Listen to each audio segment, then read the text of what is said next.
Today we are going to discuss a new topic, that is ratio analysis. So ratio analysis, sir, we have learned different types of analysis of the financial statement. Now the next and most important analysis that we are going to learn today is the ratio analysis.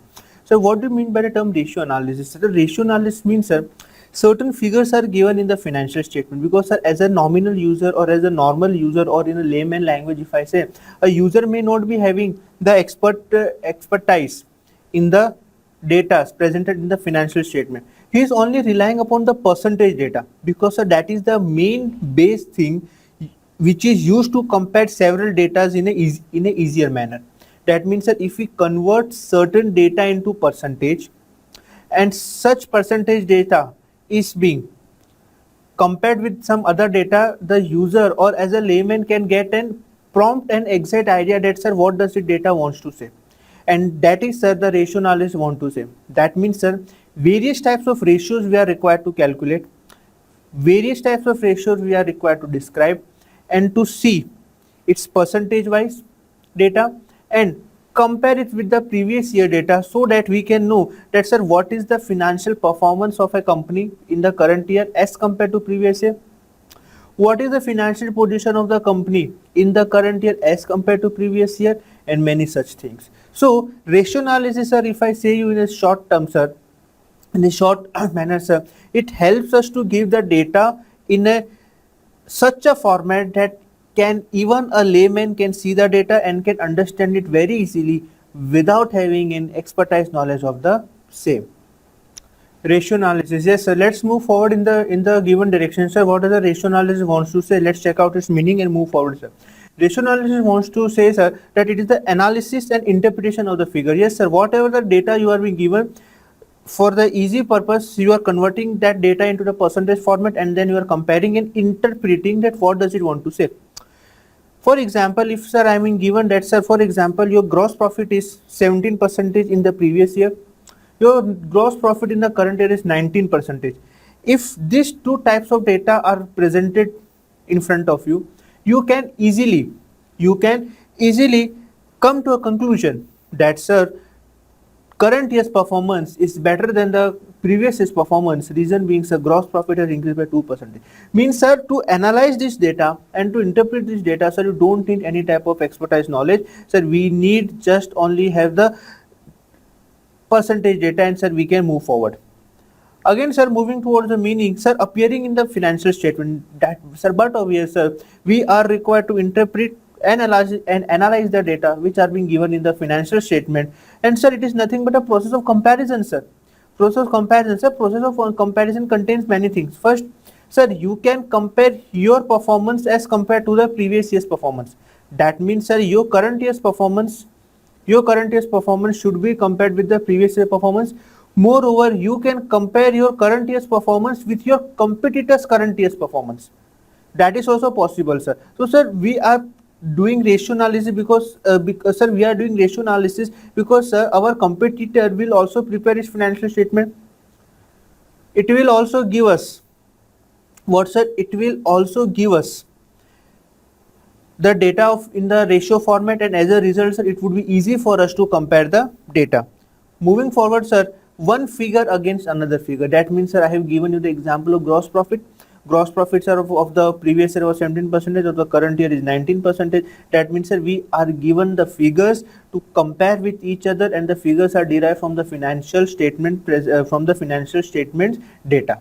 And so this is how the meaning of this continue. Sir, what are the steps involved in the ratio analysis, sir? What are the simple steps involved in the ratio analysis? Sir, the ratio analysis consists of some simple steps. First of all, sir, collection of relevant data, sir.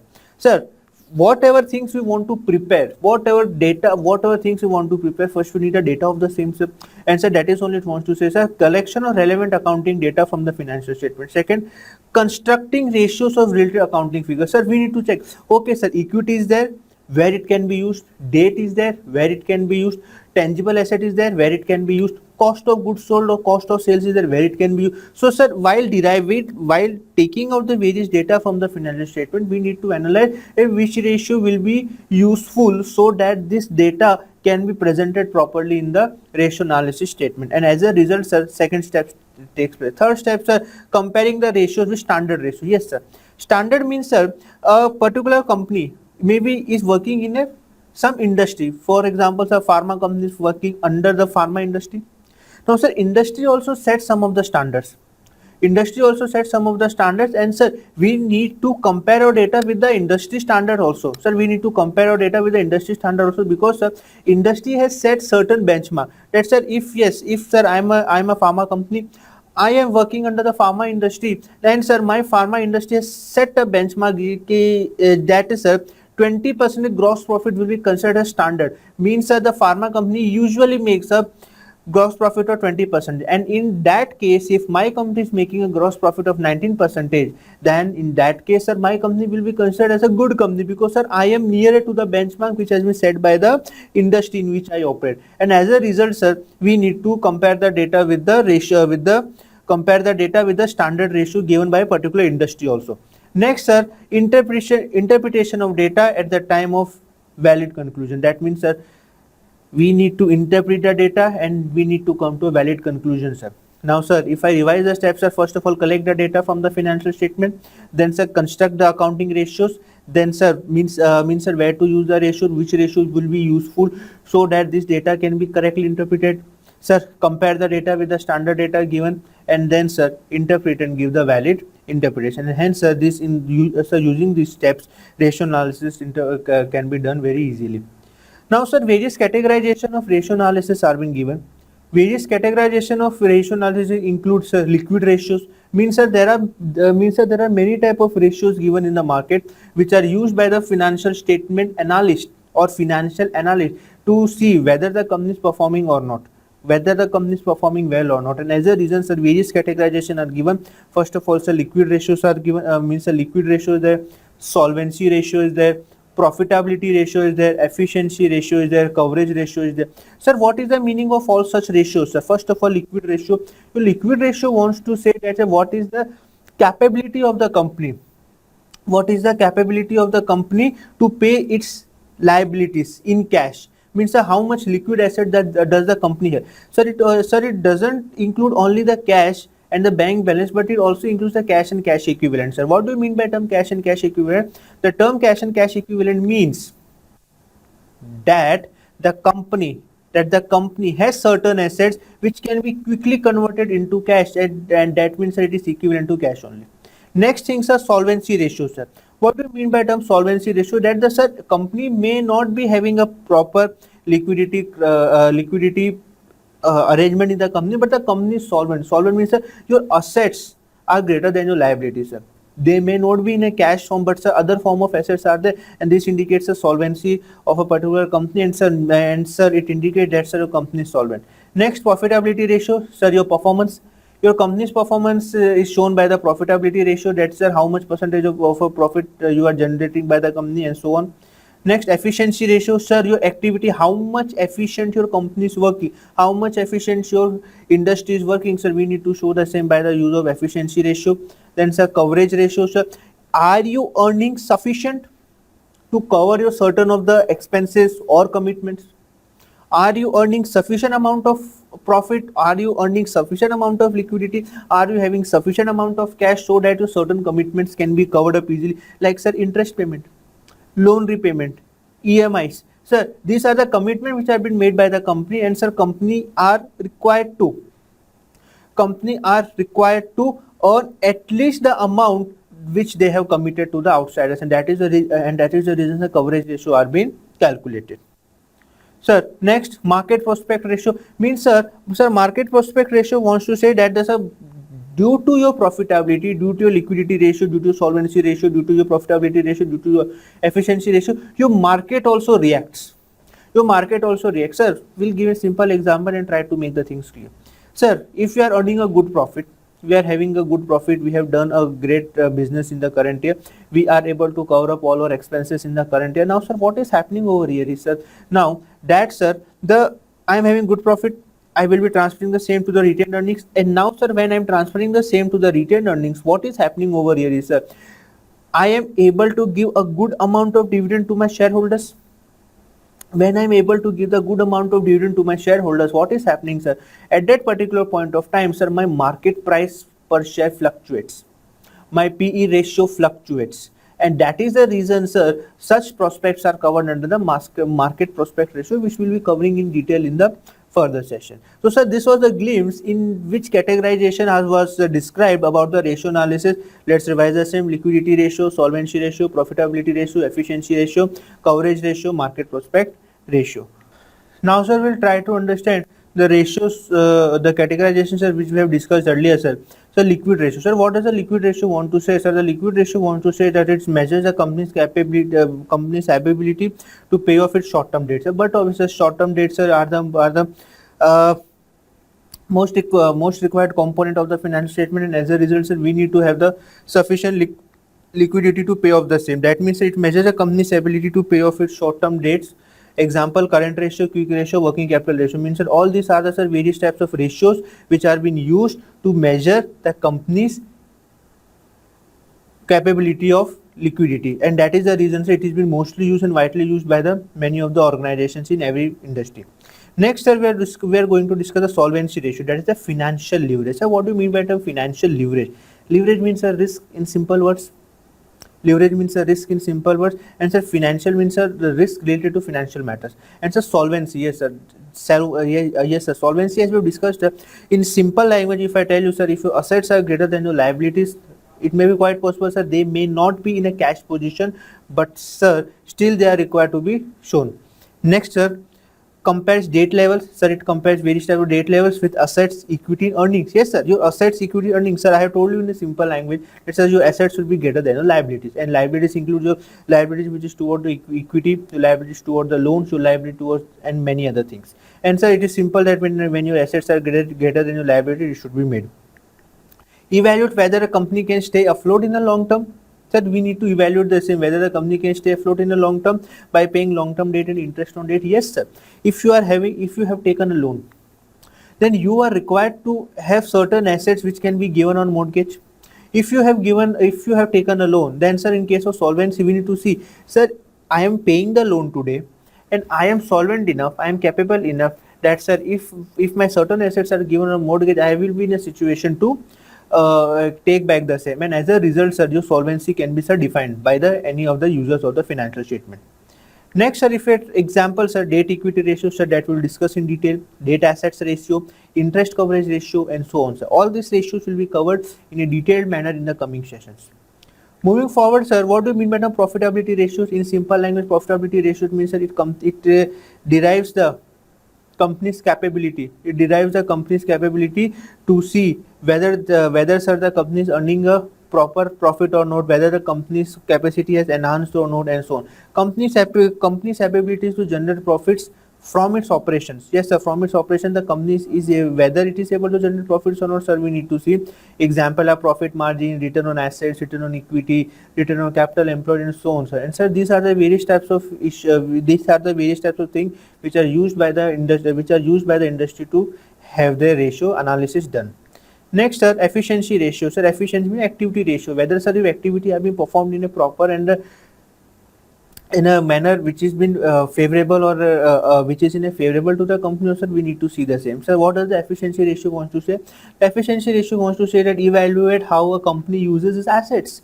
Yes, sir, your assets are being used, your company's assets are being used to generate the revenue in a proper manner, and sir, it is our responsibility to see whether they are being used in a proper manner or not, whether they are being used in a desirable manner or not, whether they are being used in a profitable manner or not.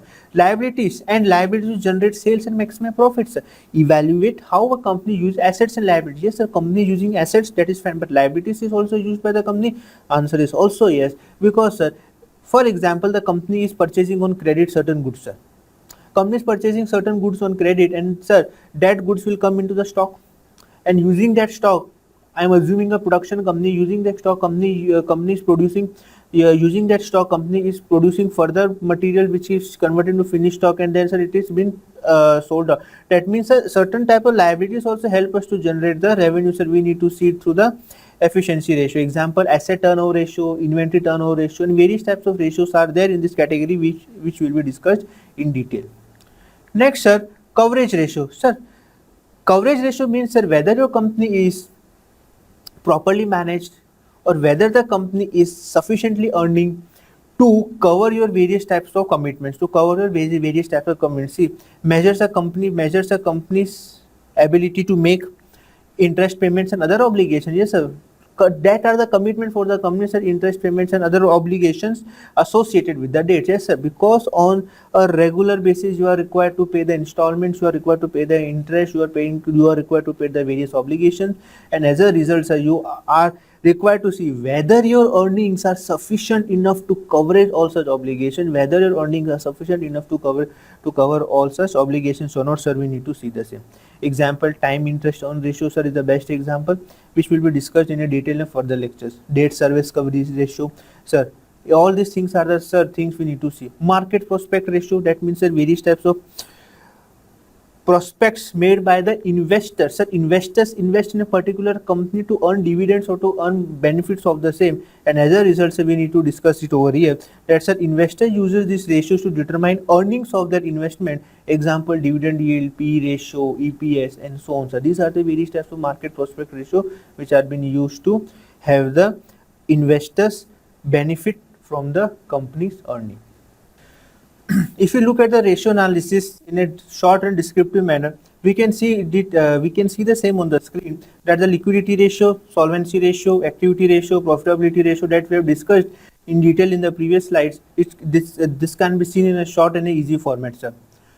Moving forward in the same direction, sir, now we need to see the objectives of the ratio analysis, sir. There would be some of the objectives of for the ratio analysis.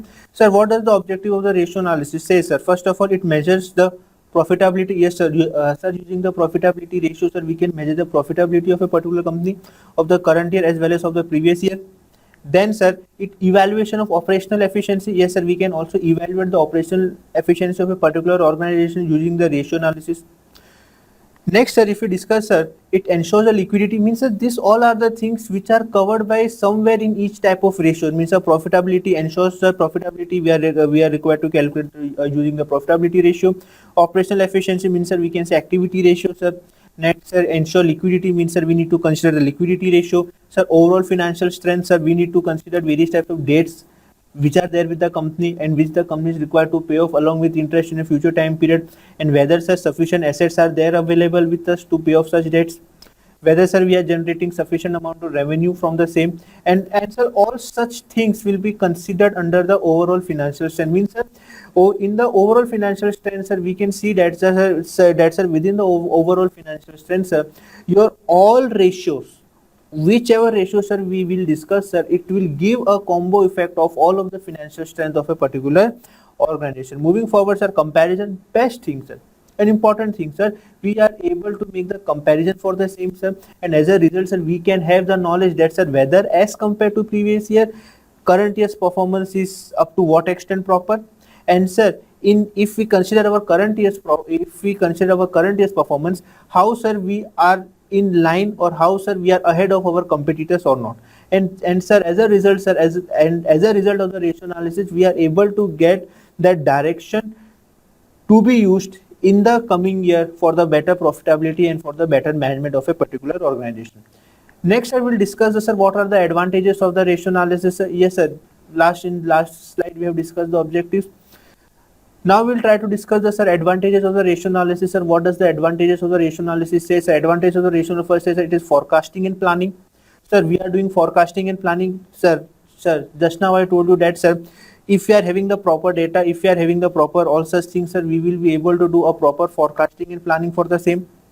We'll discuss the advantages of using the ratio analysis. What does the advantage of ratio analysis used to say, sir? It helps us in forecasting and planning. Yes, sir, we are able to do the forecasting and planning, sir, with the help of ratio analysis for the future based on the current year's performance. Next, budgeting, sir. We will be able to do the budgeting, that, sir, in which particular area, sir, we are required to invest more, in which particular year we are required to withdraw our investment, and so on. Such things, sir, will be done. Next, sir, measurement of operating efficiency. But always, sir, in the last year's financial statement, sir, in the last year's financial statement, operating efficiency was been there, and, sir, we have derived it to ratio. Now, sir, we need to improve more and we need to measure that what are the things which can be done to increase our operating efficiency. Next, sir, communication, sir, we need to communicate it to the whether to our various types of stakeholders, users of the financial statement and so on, regarding the previous year data, and what are the measures the company is planning to take in order to improve such particular data or to maintain certain particular data for a particular time period. Next, sir, control of performance and cost. Sir, using the ratio analysis, we are able to get the clear picture of the company's performance, and as a result, sir, we will be able to have the cost for the performance and the control for this control and performance of the cost. That's how the cost should be effectively used, how to, sir, save the cost in a effective manner so that our performance is also not degraded and our cost is also being saved. So, sir, these all are the things we need to consider while having the ratio analysis. Next, sir, inter-firm comparison. Yes, sir, we can compare our data with the various competitors, because, sir, in a short because, sir, we are providing data in a very short format, that is in a percentage wise generally, and as a result, sir, we are able to compare the same.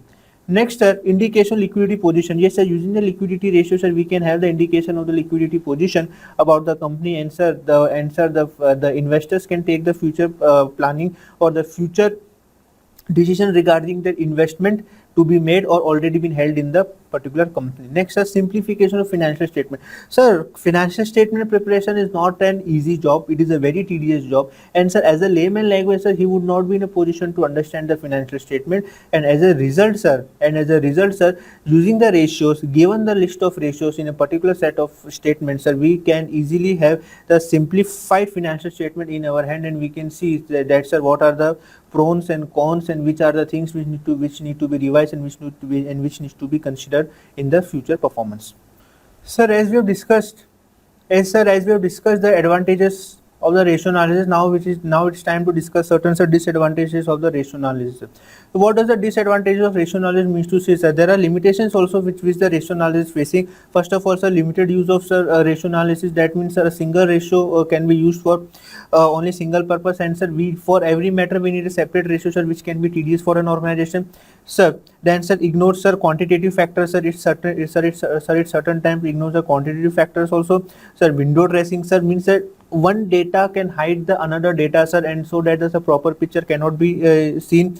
Sir, no idea of future happening, sir. But obviously, sir, it is actually not an limitation, but still it is considered as a limitation by many of the experts, that, sir, due to ratio analysis we are not able to get the idea of future earnings. But obviously, sir, we would not be in a position to have the idea of the future earnings, but we can at least prepare based on the past events for the future events. Next, sir, false liquidity. Next, sir, limited comparability means, sir, if sir, I am preparing the liquid ratios and sir, my competitor has not prepared the liquid ratio, then, sir, how can I compare the data? So, sir, there is a possibility that, sir, limited comparison is possible, sir, and, sir, so on, sir. That means, sir, even though such a great thing, even though such a great concept for the interpretation of the financial statement, still the ratio analysis, sir, runs, or the ratio analysis is also facing certain of the limitations. Now, friends, we are going to look into the concept of solvency ratio. What do you mean by term solvency ratio? The solvency ratio wants to tell that the, sir, company is whether sufficient solvent to pay off its debts, if any, there in the company, and all such things are need to be considered while considering the solvency ratio. Sir, in simple words, if I say, sir, if your assets are greater than your liability, then, sir, it can be said that the, sir, company is solvent. Sir, I am not telling that your cash balance should be more. Your cash balance should be more. I am telling total asset. So why, sir, you are not giving importance to cash over here? The reason being is that if it is quite possible the company is not having sufficient liquidity, but the company has sufficient amount of assets which can be sold out if any circumstances arise, and the liabilities can be paid off very easily. And that is the reason, sir, even though the company is not having sufficient cash balance, but the company is having sufficient assets which can be easily converted into cash or within some time period into cash to pay off its liability, then, sir, such company will be considered as a solvent company. That is the reason, sir, why when the cases of insolvency goes on in the courts, at that time the reason for the same is that the, sir, company's liabilities are not company's assets are not sufficient. Company's assets are not sufficient to pay off the liability, and as a result their liabilities are greater than their assets, and so, sir, it can be said that the company has become an insolvent and it is not in a condition to pay off all the liabilities of a particular enterprise or a particular creditor or particular bank, as the case may be. Looking into the theoretical portion, what does it want to say? It wants to say that it used to measure an enterprise ability to meet its debt obligation. Yes, mainly debt obligations. In it to meet its debt obligation, this company, if the company's cash flows is sufficient to meet its short term, company's cash flow should be sufficient to meet its short term and long term liabilities. And sir, in that case, sir, it can be said that the company is a solvent company.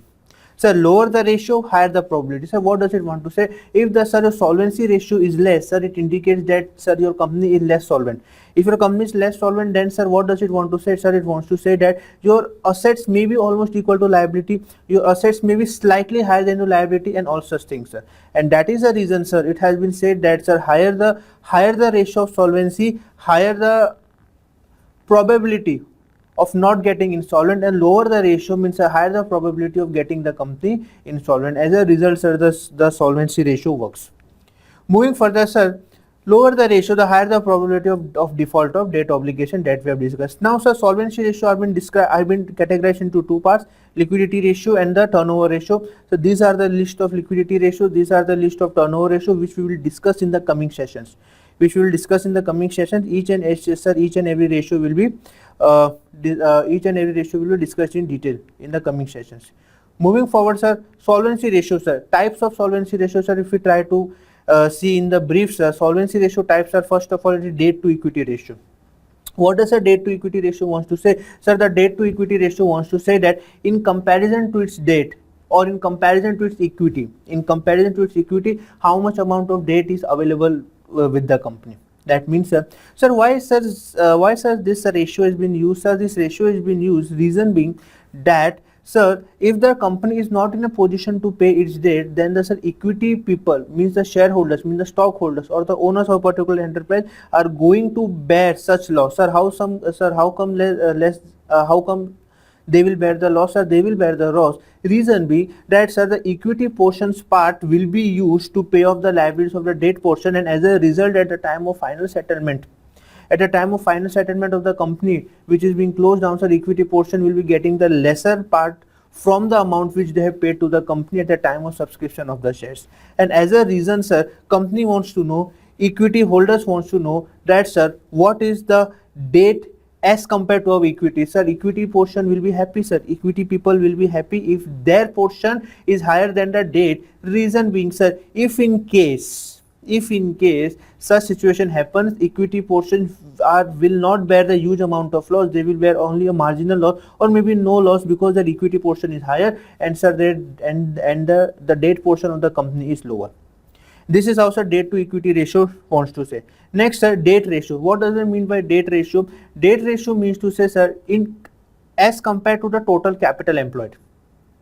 As compared to the total capital employed, what is the amount of the debt available with the company? That means, sir, first of all, we will try to understand the concept of capital employed. Sir, capital employed want to say that whatever amount of capital is been employed in the business. Sir, not getting. Okay. Sir, capital employed means, sir, your equity portion, your preference portion, your any type of loans, your any type of debentures, all such things means, sir, internal liabilities or external liabilities, all the things are composed a concept called capital employed. And, sir, in that capital employed, what is the proportion of debt? In that capital employed, what is the proportion of debt, sir? So that is indicated by the debt ratio. So that is indicated by the debt ratio. Next thing, sir, propriety ratio or equity ratio. Sir, debt equity ratio and propriety equity ratio goes in a same manner with some slight difference. With some slight difference. What does want to say?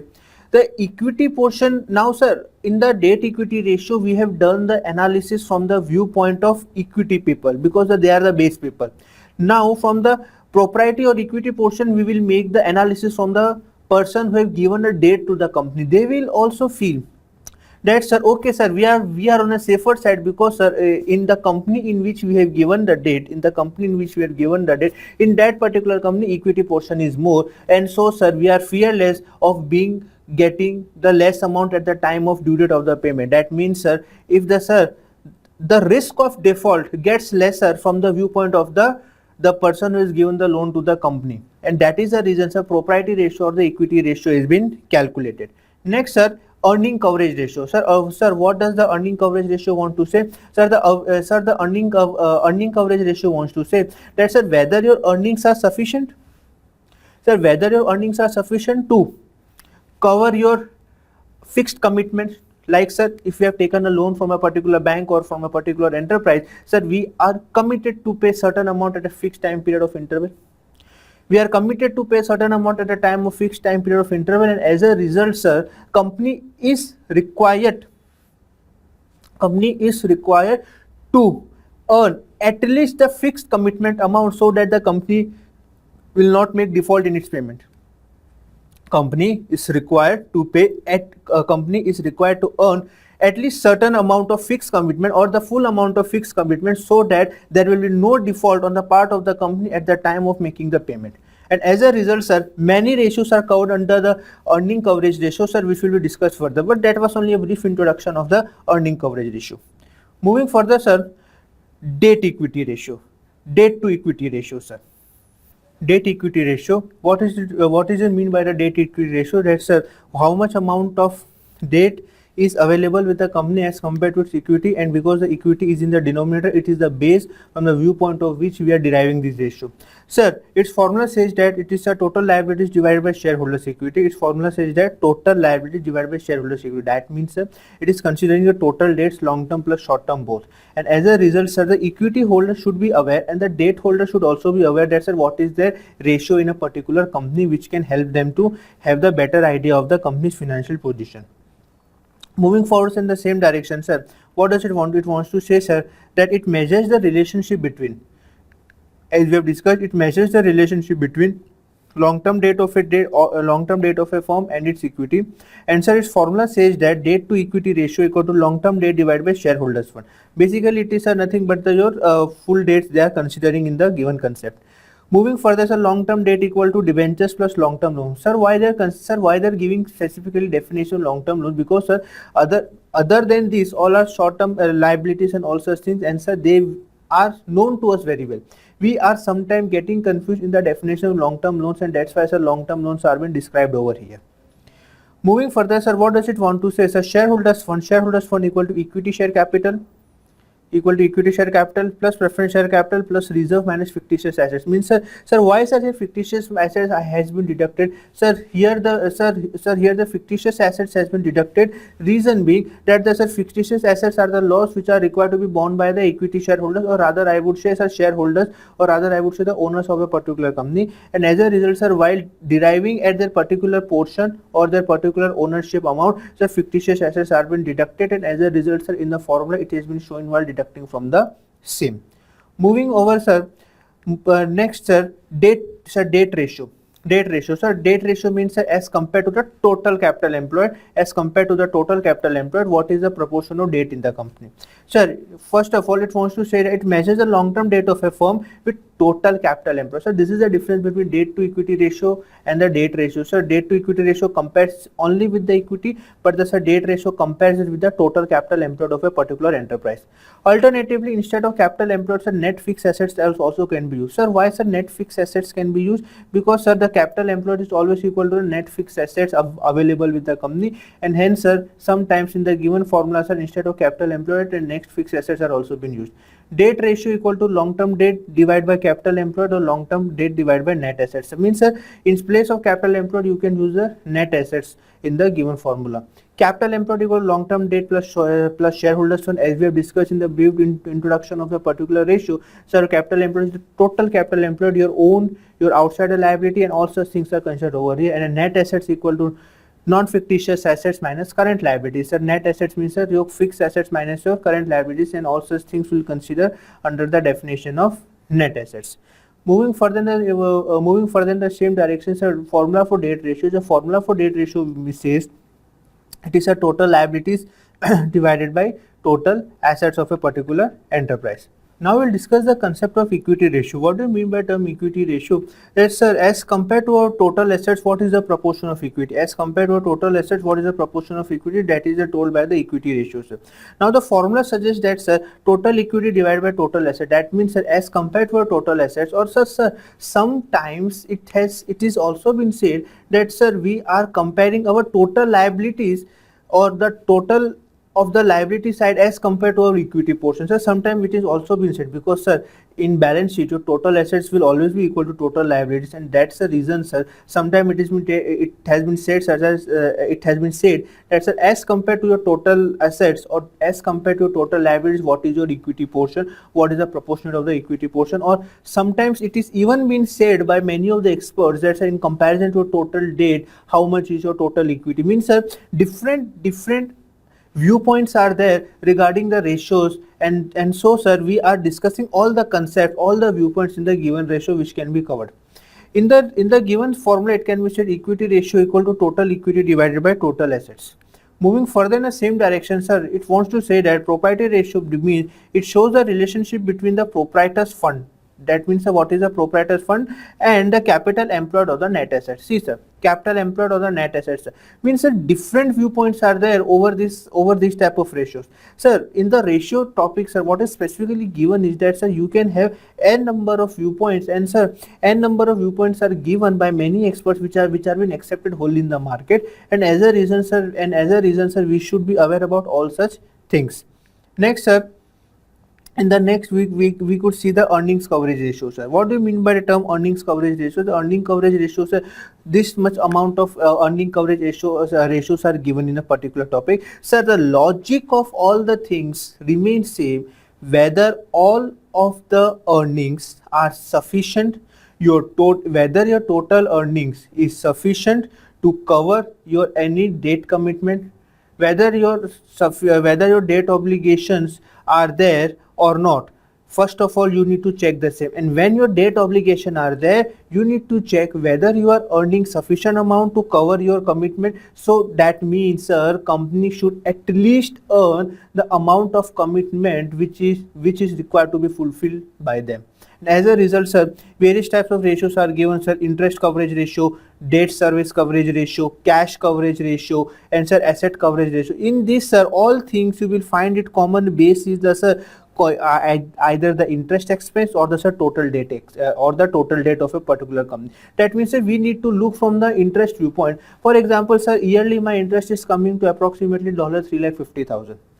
Approximately my interest per annum is coming to $350,000, and now I want to make sure that, sir, I will earn at least $350,000 so that my debt commitments are fulfilled. And as a result, sir, as many as sir, even more than this ratios are being, sir, available in the market, which is being used by the company to evaluate the particular financial statement. But, sir, in the academics, a limited portion has been given which has been covered over here. Sir, if we see the, sir, interest coverage ratio formula is operating income divided by interest expense. That means that whether your operating income is sufficient to cover your interest expense. Debt service coverage ratio, sir, the formula is operating income divided by total debt service, means, sir, whatever the amount of income you are earning, it is sufficient to cover your debt service. Cash coverage, sir, total cash divided by average divided by interest expense. That means, sir, whether your cash which is been earned by you in the first, the total revenue was considered, but, sir, we actually need to pay the cash. We need to pay to the debt obligator, and as a result, we need to see whether we are earning sufficient cash to cover our, sir, interest portion. Or, sir, asset coverage ratio. Asset coverage ratio means, sir, in that also, sir, interest expense is in the base amount, and in the numerator, sir, we can see that total assets minus intangible assets and minus current liabilities minus short term debt. That means, sir, in short, whether your assets are sufficient enough to cover your debt amount, if in case it gets insolvent in the coming time period, or the situation is such that, sir, you are required to sell your assets, sir. In that situation, we need to say whether we are having sufficient assets with us, and, sir, all such things we need to cover up in the given type of ratios. Let's see the first ratio, sir, that is the interest coverage ratio. Sir, what do you mean by the term interest coverage ratio? Sir, the interest coverage ratio wants to say that, sir, your net profit before interest and tax should be sufficient enough to cover your interest on long term debt. Your net profit before interest and tax. So tax amount should also not be deducted while calculating the net profit which is required to be calculated for interest on long term debt. That means, sir, interest coverage ratios formula is, sir, net profit before interest and tax divided by interest on long term debt. That means, sir, That means that your net profit, even before calculating or deducting the interest amount, even before calculating or deducting the tax amount, it should be sufficient enough to have the coverage of the interest on the long term debt. Now sir, moving further, sir, it measures the security of the interest payable on the long term debt. That is fine. It is a ratio between the profits of a firm available. It is a ratio between the profit of the firm available and interest payable on the debt instrument. That is fine enough. So that we have discussed in the previous sessions also. Moving forward, sir, in the interest coverage, sir, see, this is how the formula has been represented. EBIT for the period, that is earning before interest and taxes, divided by total interest payable for a given period, sir. Here the formula has been just represented in a different way to give you more clarification. Moving further, sir, fixed charge coverage ratio. Sir, whatever the fixed charge, if any, has been covered by the committed by the company, you should earn at least such an amount so that your commitments are not getting defaulted. First, sir, fixed charge coverage ratio, what does it want to say? Its formula is, sir, EBIT plus lease obligation. That means, sir, whatever is your whatever the fixed charges are there, divided by interest expense plus lease obligation. That means, sir, so EBIT and lease obligation should be always greater than, sir, the interest expense and the lease obligation, sir. Interpretation, sir, interest average is lower than the three alternatives of the finance. Yes, sir. In the fixed charge coverage ratio, it is not specifically interest for you, but sir, there may be certain other fixed charges which are been committed by the company. There may be other certain fixed charges which may be committed by the company, which is required to be fulfilled, and as a result, your earnings should be such an amount. Your earnings should be such an amount so that sir, all your commitments, fixed charges commitment are getting fulfilled. Moving further in the same direction, sir, what does it want to say? So cash flow to fixed charge coverage ratio, what does it want to say? It indicates more availability of cash. It indicates more availability of cash to fulfill contractual financial obligation. But obvious, in simple language, interest expense payable on any debt obligation.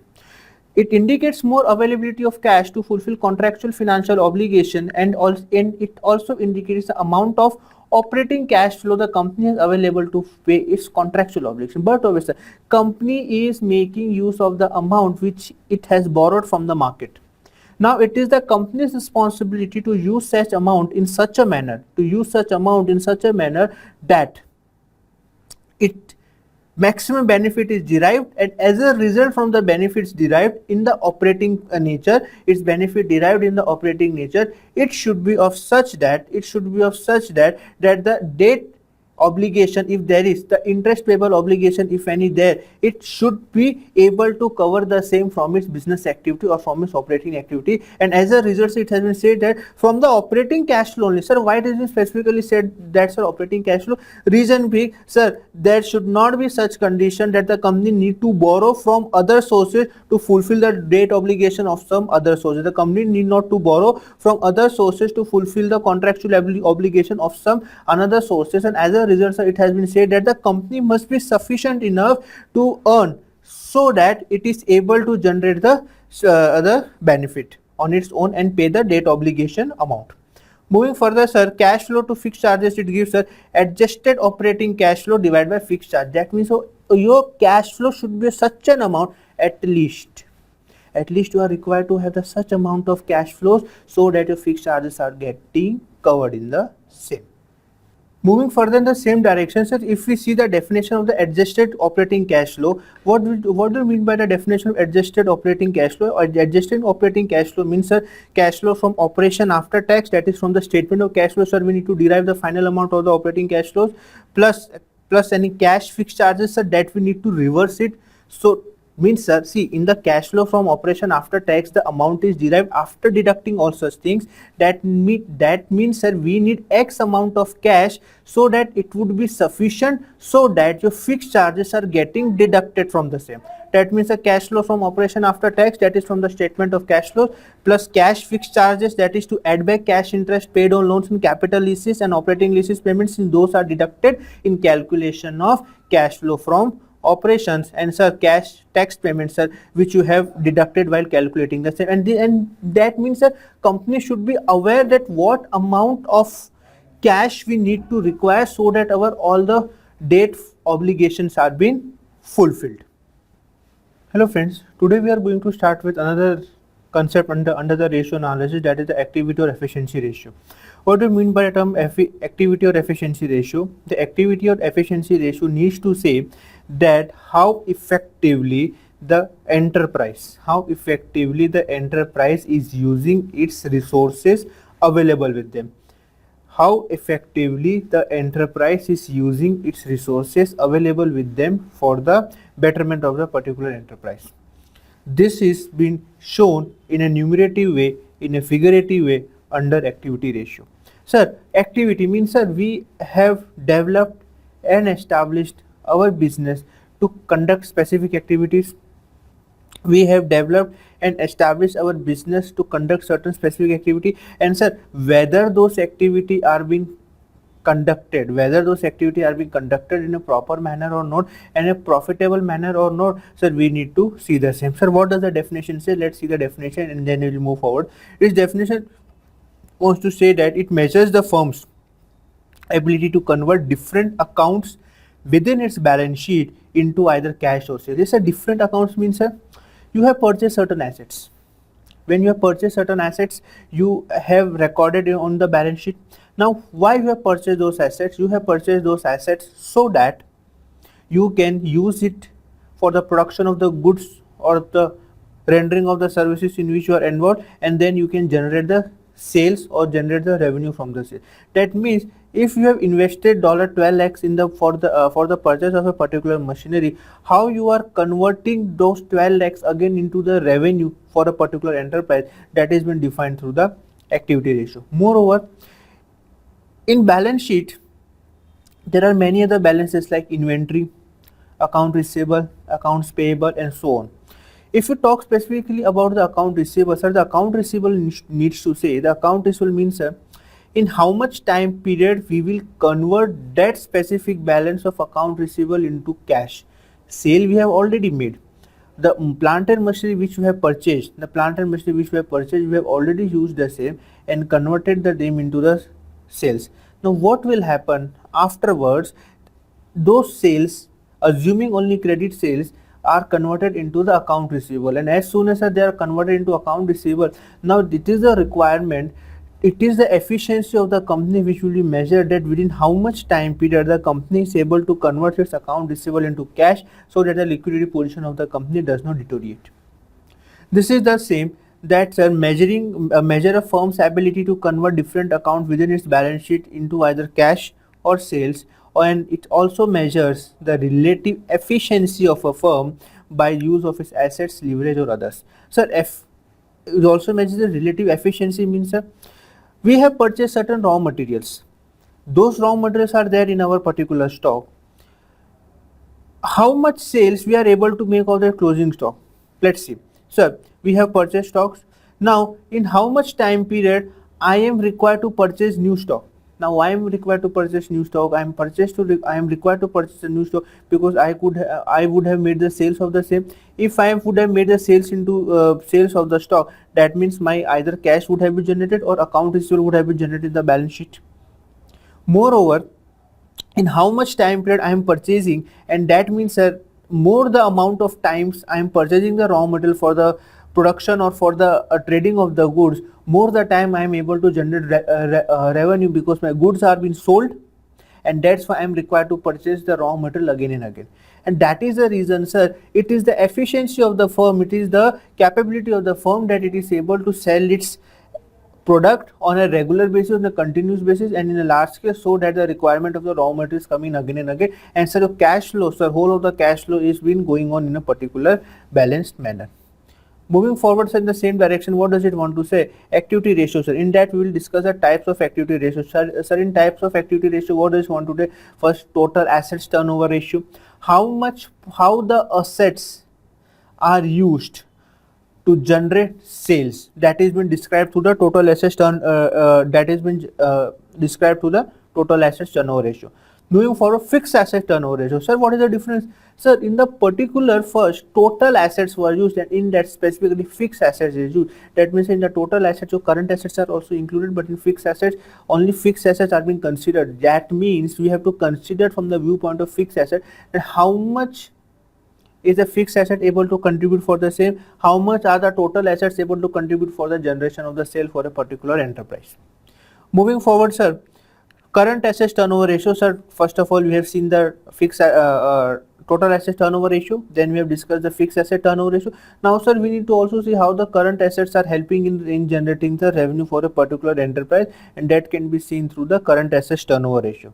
Moving forward, sir, working capital turnover ratio, how much working capital we are using again and again, and how much time the working capital we are using again and again to for the turnover of a particular enterprise, for the turnover of a business, for the sale of the business, and sir, that is the reason, sir, we need to check it out.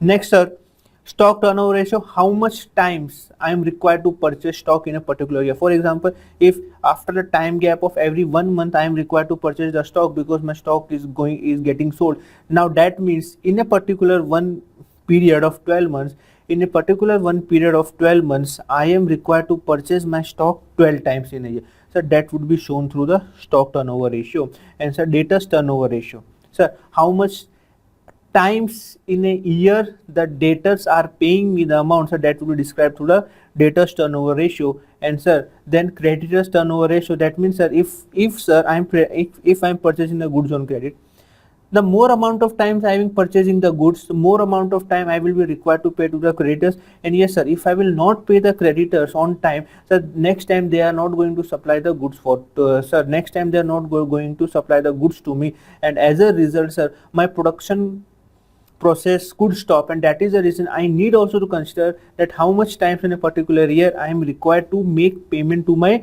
creditors, and so on things, sir.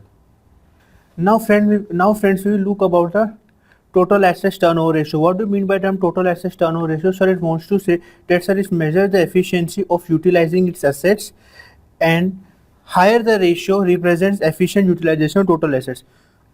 But obviously, sir, if you are able to utilize your total assets, sir, friends, I am here specifically talking about total assets, no, and not any bifurcation among the fixed assets and current assets. Sir, it measures the efficiency in utilizing the assets, and sir, it in higher the ratio means, sir, if the ratio is higher, if your total assets turnover ratio is higher, that indicates you are using your assets in an efficient and effective manner. And that is the reason, sir, a company's performance is better, because, sir, a company generating high sales, company is able to use its resources in a better manner, in a better way, and hence, sir, as a resultant, sir, this ratio is higher. Next, sir, if you look in a formula says, sir, sale or COGS divided by total assets. Sir, why here been said that? Because, sir, in academically, sometimes instead of sales COGS data is given, and as a result, sir, sales or COGS divided by total assets. Sir, we have kept total assets in the denominator. What does it indicate? It indicates that, sir, if we are considering from the viewpoint of total assets, how much amount or the how much proportion or the how much percentage the total assets is contributing in generating the sale for a particular enterprise. And this is how, sir, the formula has been made. And, sir, sale or COGS, because, sir, only the sale, if we consider sale or either COGS, only the profit portion will be the difference. But we would be in a position that, sir, X quantity of goods or X amount of goods we are successful in selling, and as a result COGS has been generated for the sale, and that's why the formula is sale or COGS divided by total assets. Sir, looking the formula, sir, once again, total assets turnover ratio equal to net sales, or we can use net sales divided by average total assets. We can use the average total assets divided by the net sales divided by the average total assets as its formula. Moving further in the same direction, sir, ratio analysis, fixed assets turnover ratio. So what does the fixed asset turnover ratio needs to say? So the fixed assets turnover ratio needs to say that it measures the efficiency in utilizing its fixed assets. Only the difference between the total assets and the fixed assets is the amount which has been confined to the fixed asset. That means it measures the efficiency which the company is using in utilizing its fixed assets particularly. And, sir, higher the ratio represent the effective utilization of the fixed assets, and, sir, vice versa. Moving further, sir, fixed assets in generating the sales. Yes, sir, we are using how much amount of or how much proportion in generating the sales from our fixed assets. Moving forward, sir, formula is given sir same as given for the total assets turnover ratio, only with the difference in the denominator. The company is using the fixed assets, and sir rest the sales or COGS remains the same. Now, sir, what is happening over here is company is trying to analyze the different forms of assets in a particular. That means, sir, if the fixed assets are there, how much fixed assets are contributing, your total assets are there, how much total assets are contributing, your current assets are there, how much your current assets are contributing in generating the sales for a particular enterprise. Moving forward, sir, in the same direction, sir, if you see the formula, so fixed asset turnover ratio equal to net sales divided by average net fixed assets, and average net fixed assets equal to, sir, beginning plus closing net fixed asset divided by 2. Sir, here specifically in the average terms, in the average portion, if it is specifically given in the question the opening and closing details, then only, sir, we can calculate the average. Otherwise we are required to use the closing balance, because if we are not available with the opening balance, it would not be possible for us to generate the average data, and as a result the closing data will be considered as an average data only. Okay friends, now we are going to discuss the next ratio, that is a current assets turnover ratio. What do you mean by the term current assets turnover ratio? The current assets turnover ratio needs to say that, sir, how efficiently the company is using its current assets, how efficiently the firm is able to use its current assets to generate sales revenue. Now, sir, if we look, first of all we have discussed total assets, then we have discussed fixed assets. Now we are discussing current assets. That means on the balance sheet side, mainly the total assets are being bifurcated into two parts only, fixed assets and the current assets. And now, sir, the current assets are being seen, that, sir, how much they are been contributing in generating the sales for a particular type of enterprise. Sir, whether the current assets generate or help us to generate the revenue, answer is yes, sir. They help us a lot, because, sir, how much amount of cash we are getting from the account receivable, sir, account receivable will be generated into cash will be used to purchase new stock will be sold, and all such things, sir, are covered under the current assets only, and as a result the current assets are helping us to generate the revenue. Moving further, sir, high ratio represents efficient utilization of the current assets, sir. High ratio, that means, sir, if your ratio is higher, sir, your current assets ratio is higher, that indicates that, sir, you are efficiently using your current assets for generating the sales for a particular enterprise. And, sir, vice versa, if means, sir, your ratio is lower, that indicates that, sir, you are not able to. That indicates that, sir, you are not able to generate the revenue by the efficient use of the current asset. Formula, sir, formula will remain the same except a few changes. Sales or cost of goods sold divided by current assets, sir. Sales or cost of goods sold divided by the current assets, and this is how the, sir, things will need to be carried forward further. Moving further, sir, in the ratio analysis of working capital turnover ratio, sir, before we discuss the concept of working capital turnover ratio, let us discuss the concept of working capital. So what does the concept of working capital wants to say, sir? The concept of working capital wants to say the amount which will be used for the day-to-day expense or for the operating purpose of the enterprise. That means, sir, the amount which the company remains with after paying off its current liabilities. That means, sir, working capital means current assets minus current liabilities. That will give the working capital, the amount of capital which is required for the proper working of the enterprise. The amount of capital which is required for the proper working of the enterprise is known as working capital.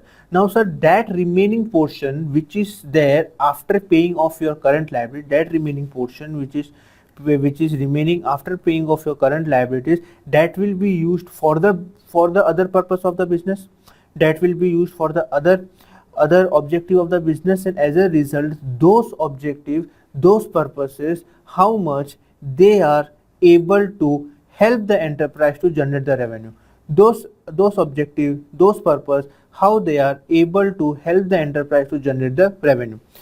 Looking into the definitions, working capital turnover ratio, the working capital turnover ratio needs to say, sir, it measures the efficiency of the firm in utilizing its working capital. Working capital means the current assets minus current liabilities, which is there, which will be there in your balance sheet. Next, sir, higher ratio represents the efficient utilization of the working capital. So higher ratio indicates the effective utilization of the working capital. That means if your other purpose remaining after paying of current liabilities are there and they are being efficiently used by the enterprise for the benefits, then sir it indicates that sir the company is working in a very good situation. And sir vice versa case, if the sir company is not able to use that remaining objective after paying off the current liabilities in an efficient manner, that means sir company needs to do something, company needs to retake its plan, need to review its plan so that it can be able to generate the working capital turnover ratio in a positive manner and in the growth direction. Looking into the formula again, so formula says sales or cost of goods sold divided by working capital. That means if we till see sir all the things are going in a sequential manner, sir. If we talk about current assets, if we talk about total assets turnover ratio, sales or COGS divided by total assets, fixed asset turnover ratio, sales or COGS divided by fixed assets, and so on, sir. Only the sales or COGS are remaining constant in all the type of activity ratio till we have learned, and sir only the denominator is changing. What does the denominator says? Sir, the denominator says that the base using which you will be generating the sales or the COGS for a particular enterprise. Working capital turnover ratio formula, sir, if we see, sir, working capital turnover ratio equal cost of sales divided by average working capital, that is also been done. Or if we see the average working capital opening plus closing divided by 2, that we have seen in the fixed assets turnover ratio. Also, if sir the data is available with you, you can use the same. Otherwise, sir, consider your closing data as your average data only. Next ratio that we are going to see, friends, is our stock turnover ratio. What do you mean by term stock turnover ratio?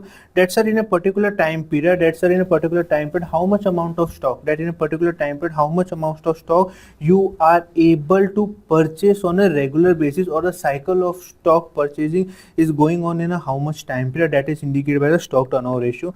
What does indicate? Relationship between the cost of goods sold and the inventory. Yes, that is specifically given, relationship between the cost of goods sold and inventory, and it indicates how fast inventory is consumed or sold. Say yes sir, that is only it indicates that we have discussed while we were having the brief of the same. That's why it indicates how fast the inventory is consumed or sold.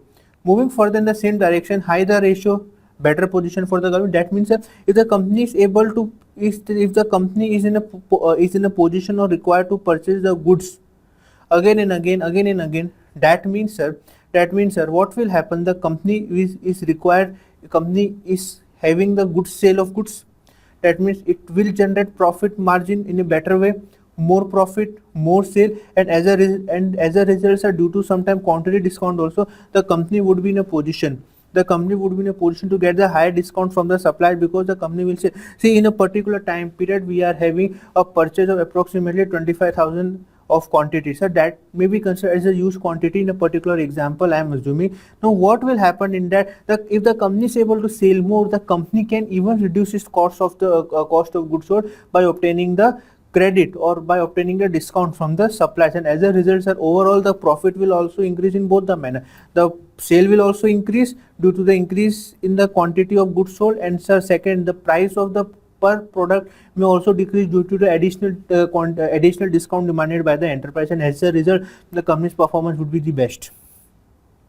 Moving forward in the same direction, sir, lower ratio indicate that the stock is not consumed or sold or remains in a warehouse for a longer time period. Yes sir, that is only the thing, that the sir company is not able to sell goods, and that's why sir the stock out cost may also happen, the storage cost can also happen, and which can increase the cost per product while selling the goods. And sir, this all should be eliminated by the company while determining the same. Next sir, formula very simple, cost of goods sold divided by average inventory. Here specifically it has been given average inventory, that means opening inventory plus closing inventory divided by 2 we can consider as the average inventory. But in academics, sometimes to test the question, sometimes the examiner doesn't give the opening closing data, but it rather just gathers or gives only the closing data at that particular point of time. Due to some exceptional cases, we are required to consider our closing data as average data only, and we need to apply the same. Average inventory, as we have said, opening stock plus closing stock divided by 2. Sir, inventory turnover ratio formula, cost of goods sold divided by average inventory, that we have discussed. Now, sir, moving forward, sir, in the same direction, next is the data turnover ratio. Sir, what does the data turnover ratio needs to say? Sir, the data turnover needs to say that, sir, what is the credit policy, the collection policies of the company from its debtors? What is the credit policy and the collection? What is the credit policy and the collection policy of the company from its debtors? That means, sir, in how much time period the company is able to collect from its data, that is need to be seen. Next, sir, it measures the efficiency of managing its account receivable. It measures the efficiency of the company in managing its account receivable, and as a result, sir, what will happen? The company would be having more liquidity, more solvency, because the company is able to manage its account receivable in a more profitable manner. Moving forward, sir, high ratio indicates a better credit policy. High ratio means, sir, more frequently the company is able to collect the cash from its customers. High ratio indicates more the amount of time the company is able to generate cash from its customers, and as a result, sir, it represents a better situation for the enterprise. Moving further, sir, if we look at the formula needs to say that, sir, credit sales divided by average debtors. That means, sir, average debtors opening plus closing divided by 2 is specifically given in the question. If not given in the question, you are required to use the closing debtors, if any, given in the there. Sir, average debtor equal to opening debtor plus closing debtor divided by 2, as we have discussed over there.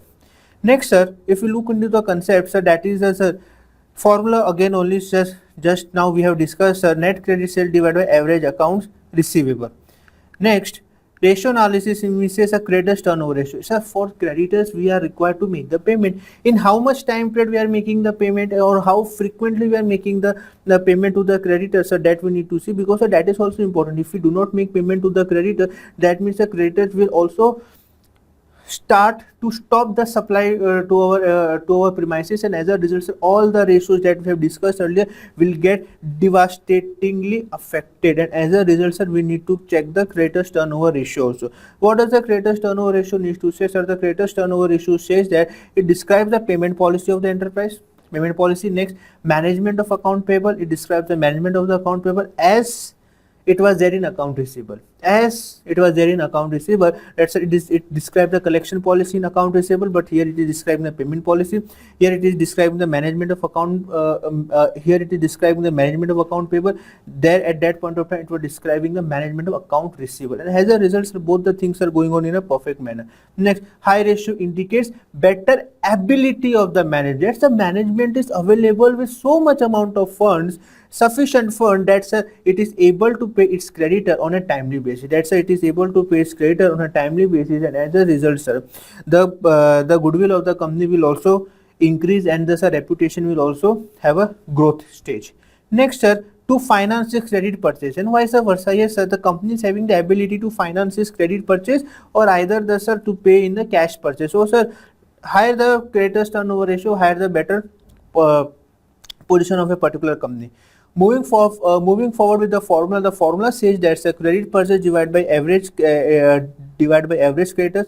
Credit purchase in terms of creditors turnover ratio, in terms of debtors turnover ratio, so it was their credit sales, because the creditors and debtors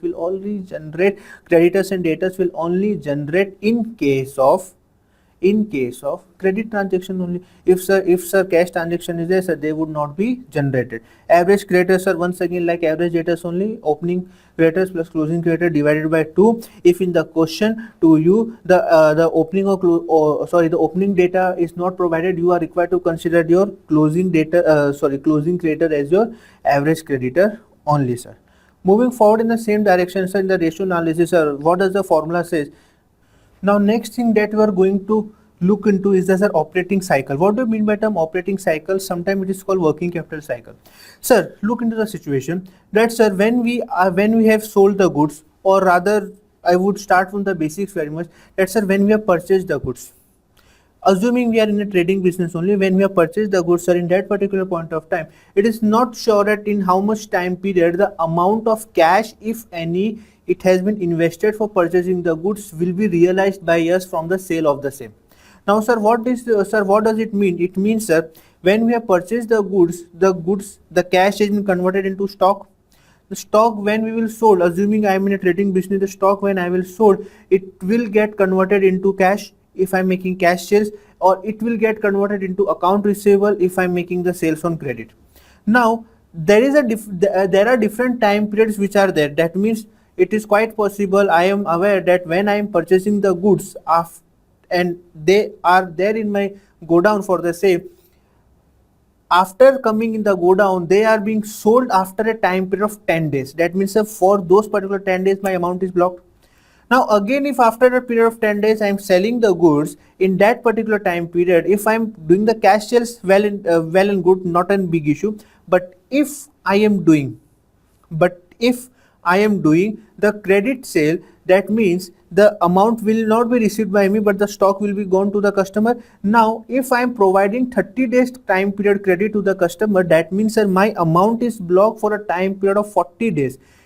My amount is blocked for a time period of 40 days. That means I am here assuming that I have made the cash purchase of stock, and such stocks are where there in my go down for 10 days, and after 10 days they were sold on credit, and sir, on credit they were there for 30 days time period, and as a result my amount was blocked for a time period of 40 days. Moving forward, if I assume that sir, I have made a credit purchase of the goods which are lying in my stock, that means sir, I have to deduct. What deduct, sir? I have to first of all consider how much time period is there in my stock, sir, for 10 days. How much time period I have given to the customer for paying me the amount. If I am making a credit sale, that means I have given 30 days. That means for 40 days time period, my amount is blocked. And how much time period the creditor has provided me for making the payment, I have to deduct from that. And sir, that will give me the cash which I required to make to have the normal working of the business. Sir, we have discussed working capital turnover ratio. Working capital turnover ratio also indicates that how much effective working capital you are using for generating your sales. And working capital means current assets minus current liabilities. Sir, the amount of days for which your goods are there in the stock, 10 days plus 30 days credit, 40 days, sir, that is the days for current assets, and sir current liabilities, that is the amount you are required to make payment to the creditors. You deduct both of them, you will get the net amount or the net days for which you require cash, and that is being indicated under two different concepts, operating cycle and cash cycle, which we are going to discuss right now. First of all, we will discuss the operating cycle, that is also known as working capital cycle. What does it indicate? Cycle of raw material conversion into cash. That means when we sell the goods, how much time period it will be get converted into cash. In other words, time taken after the purchase till its transaction into the cash. And further, sir, total of inventory holding, it is a total of inventory holding period, that is 10 days in our example, and receivable collection period of the firm, that is 30 days in our example. That means a total 40 days we are required to use. Sorry, for total for 40 days our amount will be blocked in the particular stock. Now sir, moving forward in the same direction, what does it formula say? Sorry, formula says operating cycle equal to inventory holding period plus receivable collection period, that we have seen over there. Now sir, moving in the deftness of the formula, what does it indicate? Operating cycle, it can also be raw material holding plus work in progress plus finished goods plus receivable. Sir, what does it indicate? The first formula which is there, that is been used, first formula is been used if you are in a trading business only, and second formula is used when you are there in the production business, means sir, you are purchasing certain raw material, you are making manufacture, then only sir work in progress will be there. And sir, how much time period you are it is there in the raw material section, then how much time period is taking in the process of in getting it's converted into finished goods, for how much time period finished goods is there in your stock. It is quite possible that after the completion of the project or the production, for some number of days the finished goods also remain in stock, plus the number of days, if any credit, given by you for the for receiving the amount from the customer. Sir, all these things will be considered, and that will give you the operating cycle. That means how much time period you are able to convert your purchase into the cash. Moving further, sir, in the same direction, sir, what does it want to say? Sir, it wants to say that cash operating cycle. Only difference between the operating cycle and the cash cycle is that, sir, here we are also required to consider the credit time period given to us by our creditor. Credit time period given to us by our creditors. What does it want to say, sir? It wants to say, sir, gross operating cycle less creditors collection period. So gross operating cycle we have seen in the last slide, that is our working capital cycle or operating cycle. From that, simply nothing more to do, we are required to just deduct the creditors collection period time given by the creditors to us. time period for which the working capital is required? Yes, sir, it indicates for time period for which the working capital is required. What does the formula indicate, sir? Inventory holding period, sir. Sir, see the formula. Inventory holding period plus receivable collection period minus creditors collection period. That means, sir, you are just using your working capital cycle or operating cycle minus creditors payment period. Next, sir, or the second formula can be cash operating cycle equal to raw material holding period. That means, sir, if you are in a production process, raw material holding period plus work in progress period plus goods handling period plus receivable collection period, and from that you are simply required to deduct the creditors payment period. If you like this video, share it with your friends. Subscribe to our YouTube channel to watch more such videos and learn from our expert faculty members. Press the bell icon to get regular notifications whenever we upload a new video. Download NDI mobile app to get complete CA course online. We value your support. Thank you for watching.